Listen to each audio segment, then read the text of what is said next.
हज़रत इमाम अहमद बिन हम्बल फरमाते, मैं गुलाम खरीदने गया, उसने मेरे साथ शर्त रखी, हुजूर आप मुझे खरीद के ले जाने हैं, मेरी शर्त ये है कि मैं दिन को आपकी ड्यूटी करूंगा, रात को नहीं करूंगा। माते में ले आया, अल्लाह आके मैंने पूछा तेरा नाम क्या है?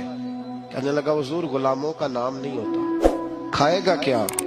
हुजूर गुलामों की चाहत नहीं होती, जिस नाम से पुकारोगे आ जाऊंगा, जो दोगे खा लूंगा। कहा किस कमरे में रहोगे? कहा हुजूर गुलामों के नखरे नहीं होते। कहते मैंने कहा फिर भी ये कमरे हैं, पसंद कर लो। एक टूटा फूटा सा कमरा उसने पसंद कर लिया।